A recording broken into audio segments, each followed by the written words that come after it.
said, I'm Mary Ambach. I'm a physical medicine and rehab physician, a pain medicine physician, and I'm also trained in sports and spine.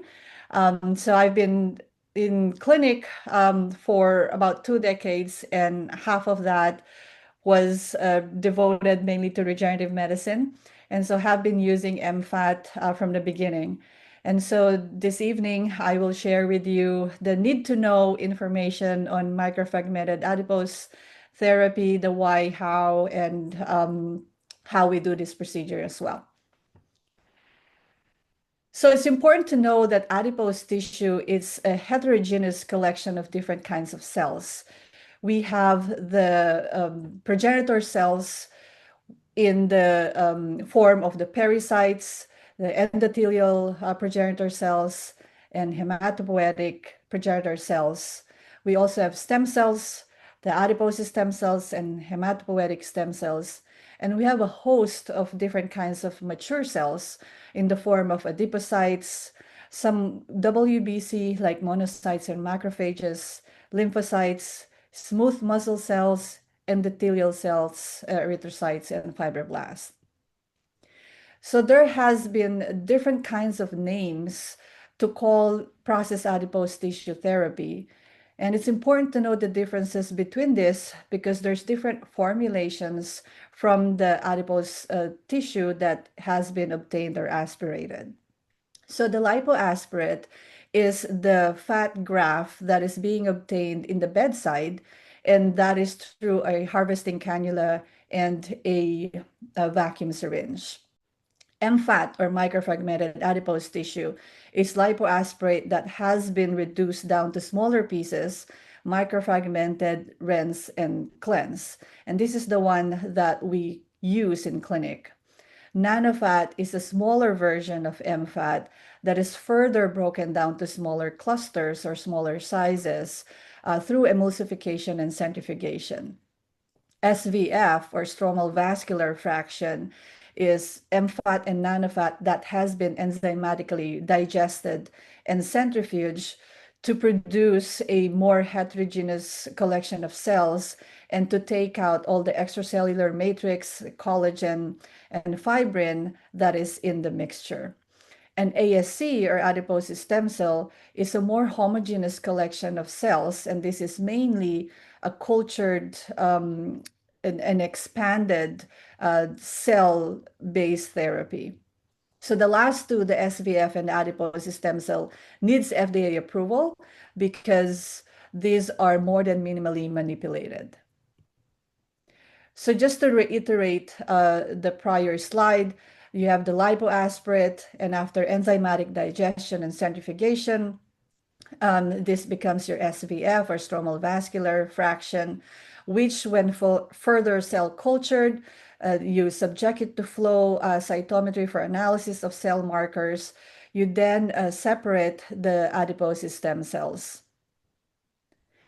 When you wash or resize the lipoaspirate, then we have the MFAT, or the microfragmented adipose tissue. And this MFAT is a reduced adipose tissue fragment size with a preserved stromal vascular architecture and stem cell niche. So there has been data on the potential of adipose stem cell to differentiate into different cell lineages. So there's a multi-differentiation potential, and it differentiates into different tissues that we are interested in orthopedics: the muscles, fat, bone, cartilage, and nerve tissue. It's also important to note that it's not just cells, but there's also secretomes that are expressed or are released from these cells, just like platelets release secretomes and exosomes. And these secretomes composed of pro-angiogenic factors, neurotrophic factors, a whole host of different cytokine and growth factors, and adipokines. Bone marrow MSC and adipose MSC are derived from the same embryonic mesoderm. So it's not a surprise that they do have a similar cell morphology. They do have similar cell surface markers that's typical for a mesenchymal stem cell, and similar gene expression. If you look at the adipose tissue mesenchymal stem cells, they have been found to be present in up to 3% of the total nucleated cells in the adipose tissue. Bone marrow, on the other hand, have a lesser population of the MSCs, and it has been coded up to 0.01% of the total nucleated cells in the bone marrow mix. The adipose tissue MSCs also has been shown to have the highest proliferation potential. It has less osteogenic and less chondrogenic capacity than bone marrow MSC, although there has been data now to show that they may have a similar chondrogenic capacity. Adipose tissue MSC has been shown to be more resistant to stress, hypoxia, cell death. So it stays longer in the system. And because of that, there's more potent immunomodulatory, anti-inflammatory, and angiogenic capacity. So let's now look at the clinical trials for microfragmented adipose tissue for knee osteoarthritis. So this is a prospective non-randomized clinical trial of 32 by Hudets, and this is 32 knees of 17 patients. The mean age is 69-year-old. They receive a single MFAT injection, and they obtained the patient's visual analog pain score and a gadolinium-enhanced MRI of the cartilage. And they found that the VAS at rest improved by about 86%, and there was an increased glycosaminoglycan content in the hyaline cartilage in more than half of the measured regions.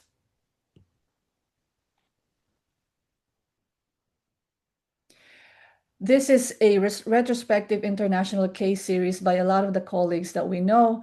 This was led by Dr. Gobi, and they enrolled 75 patients, treated 120 knees, mean age of 69.6. So this is an older population. This is KL grade of 2 to 4 knee osteoarthritis, so moderate knee osteoarthritis. They were treated with a single MFAT injection and were followed for 2 years. And they had found that 88% of the patients had significantly improved functional and quality of life with a single dose injection. 91% of these patients were able to avoid knee replacement. This is a prospective comparative clinical case series by Dr. Mautner and his colleagues, and they enrolled 76 patients with mild to severe osteoarthritis, and they compared a single ultrasound-guided MFAT injection versus a single ultrasound-guided bone marrow concentrate injection. The mean age for the MFAT group is a little bit older, 63 years old versus 59 years old for the BMAC, and they followed these patients for about a year, 1 to 1.8 years. They found significant improvement in the KOOS outcomes and the VAS scores. So if you look at your graph on the right, the red is the MFAT for which they use lipogems for this study, and the blue is your BMAC group population. And they found similar outcomes with the two. This is a prospective randomized clinical trial by Dr. Dayo and company, and they enrolled 50 patients, 80 knees were treated. This is a milder osteoarthritis population, KL1 to 2, with a mean age of 62 years old. And they randomize patients to either a PRP group plus HA or a non-ultrasound guided MFAT group. So the PRP group received 3 times monthly injection of a leukocyte-poor PRP formulation of less than 2 billion in dose. And they found that both groups improve at 6 and 12 months follow-up, but that the MFAT group had better improvement in their Tegner and KOOS symptoms, which are both functional outcome measures at 6 months, and the Tegner at 12 months. They went ahead and do a 2-year follow-up on this RCT, and they found that both groups maintained the benefit all the way up to 2 years with no serious adverse events. This is another randomized controlled clinical trial by Dr. Baria, and they enrolled 58 patients from mild to severe osteoarthritis, KL1 to 4.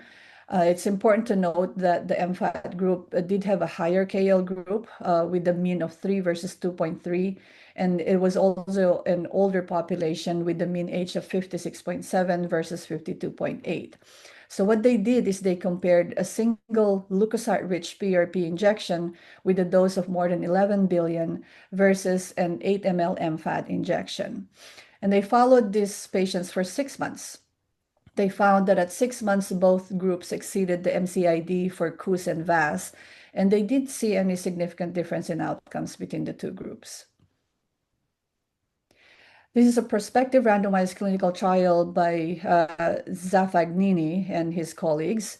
They enrolled 118 patients, KL1 to 4, mean age of 54 years old, and they randomized the patients to either a single PRP or an MFAT injection. They found similar improvements in the IKDC and KUS pain at 6 and 24 months. However, they saw that the KL3 to 4 group, the more severe osteoarthritis, more patients in the MFAT group reached the MCID, or the minimal clinically important difference for IKDC, at 75% versus 37.6%. This is a surgical paper by Ulivi and his colleagues, and it's a prospective randomized clinical trial of 7-8 patients, KL3 to 4, severe osteoarthritis, a mean age of 60.7 years. And they randomized the patients to get either an arthroscopic debridement with or without 6 to 8 ml of MFAT therapy. And they found better KUS and WOMAC in the group that received both the arthroscopic debridement and MFAT at 6-month follow-up. They also found that the results were maintained at 26.1 months follow-up, and they didn't see any serious adverse effects. All right, so let's now go to the fat harvesting procedure. So this is what the materials would look like. There would be some small differences depending on the kit or the protocol that you're using, but you do have your sterile materials. You have either a small blade, number 11, or an 18 gauge for nicking the skin so that your 11 or 14 gauge of cannula can enter the skin pretty easily. The IV stand for the solution to clean the MFAT. And you got your syringes, sterile gloves. A decantation rack is also needed in some protocols that needs decantation. And your medications will consist of lidocaine for the local anesthesia, a bag of saline or LR for cleansing and washing off the lipoaspirate. And the tumescent solution is a formulation of a combination of lidocaine, epinephrine, bicarb, and saline. And then you have your kit, which will include your infiltration or aspiration cannula. Some kits will have 2 different cannulas, and some will have 1 for both infiltration and aspiration. And you've got your vacuum syringe, tubings, and connector. So when you harvest the fat, there's different areas for harvest. The most common ones are the lower abdomen and the gluteal region and the flank region. With regards to the differences in the adipose MSC from these different regions, there has been some early data showing that the lower abdomen might have a better yield of ASCs, and that the gluteal region might have ASCs that has more proliferative potential, but that needs to be studied further. And so you prepare your anesthetic tumescent solution. This is a variable concoction of saline, lidocaine, and epinephrine, and we call this the Klein solution. And this is a typical kind of standard solution of the mix: 500 ml of sodium chloride, 50 ml of 1% lidocaine, and a small amount of epinephrine to prevent hematoma and bleeding and keep the solution in place. The volume of the tumescent solution will depend on the fat harvest volume that you need. Typically, it's anywhere from 4 to 6 times, although some protocols will need more than that. And you really just need the amount to keep the tissue numbed up and more comfortable for the patient. So let's say if you have you're going to inject 10 ml of solution into the knee, this will be anywhere from 4 to 6 times. Usually we inject about 120 to 240 ml of solution, because you also want a bigger volume to act as a cushion for your harvest, and make it easier for you to harvest the fat. Take note that you do have a lot of lidocaine in your solution, and then you're also going to be using lidocaine for your local anesthesia. So you just want to follow or monitor the lidocaine dose that you have. The maximum lidocaine dose for a regular injection is usually about 6 mg/kg, but in a tumescent solution, you have a lot of leeway. You can do up to 45 mg/kg of lidocaine, which is about 300 ml. So that's really a whole lot of lidocaine, and we usually don't even go quite near to the maximum dose. So you locate your incision site, create a skin wheel using lidocaine. Some physicians are now using ultrasound to look for the fat deposits and have a more precise area to do their fat aspiration. And then you puncture the skin with either an 18 gauge needle or an 11 blade, all the way up to the subdermal fat plane. The infiltrating cannula is usually anywhere from 11 gauge to 14 gauge. And so it's important to have that little puncture of the skin, otherwise it's very difficult to insert that cannula through the skin. So the cannula, once it's inserted, is connected to a syringe or a bag that is filled with the anesthetic tumescent solution that you have prepared for the procedure. So when you infiltrate the fluid, you go through the subcutaneous tissue, through the scarpous layer, and you follow a horizontal spokes of wheel pattern. So you want to distribute the tumescent evenly where you're going to aspirate the fat. You don't want pockets of tumescent solution, otherwise the patient will feel it, and you also don't have a good distribution of fat tissue.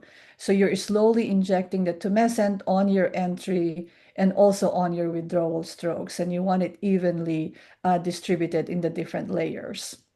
Some physicians will do what we call a pre-tunneling, wherein after the injection of the tumescent and before the aspiration of the fat, they inject the cannula and kind of move in and out, doing an entry and withdrawal strokes into the fat tissue layer just to distribute the tumescent anesthesia even more. And it makes the aspiration a little bit easier. And when you're aspirating the adipose tissue, you go through the same motion of entry and withdrawal through a wheel of spokes pattern.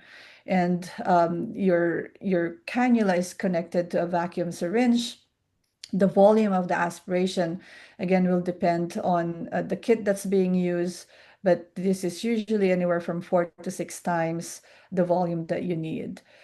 So let's say for a knee, if you're injecting 10 ml, that's usually about 40 ml of lipoaspirate that you need. Usually we fill a whole 50 cc of syringe with MFAT for a one region injection.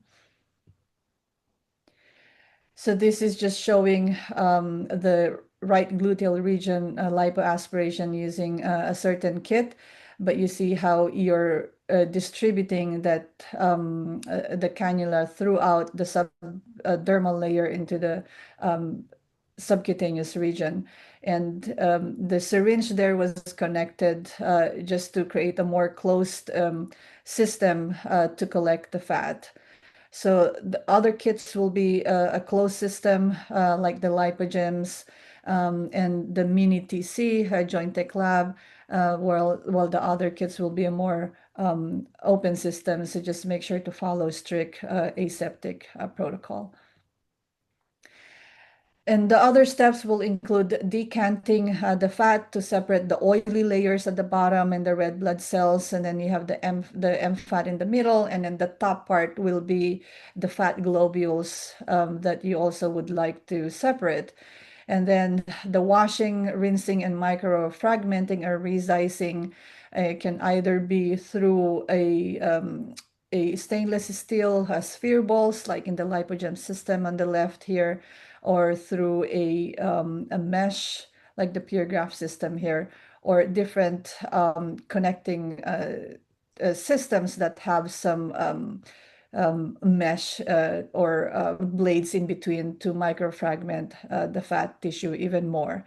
And then some systems will go through another process of centrifugation for more concentration and separation of the tissues, like shown below. So now you have the microfragmented adipose tissue, and the injection will obviously be more effective if you do a ultrasound guided injection to further direct your tissue into the involved regions. For the harvesting procedure, I typically put a tegaderm with gauze, and I keep that for 48 hours. I put a little bit of the triple antibiotic cream right at the insertion site, and I have them keep that for 48 hours. We usually send our patients home with a change of dressing so that within those 2 days, if it looks a little wet with some of that tumescent solution, then they could just change the dressing and keep it clean and dry. It's the possible side effects or complications from the aspiration site. Most common is bruising. There's a little bit mild inflammation or swelling at the aspiration site. Seroma, hematoma, infection, those are usually rare. We typically have our patients stop their anticoagulants or blood thinners if it's safe to do so. Some physicians also ask their patients to use an abdominal binder if they aspirate a whole lot of volume into the abdomen. I haven't found that to create a better outcome for me, and patients don't really like to use the abdominal binder. So I haven't been using that and haven't had any problems with bruising or hematoma or seroma. So that ends my presentation. Thank you very much for your time.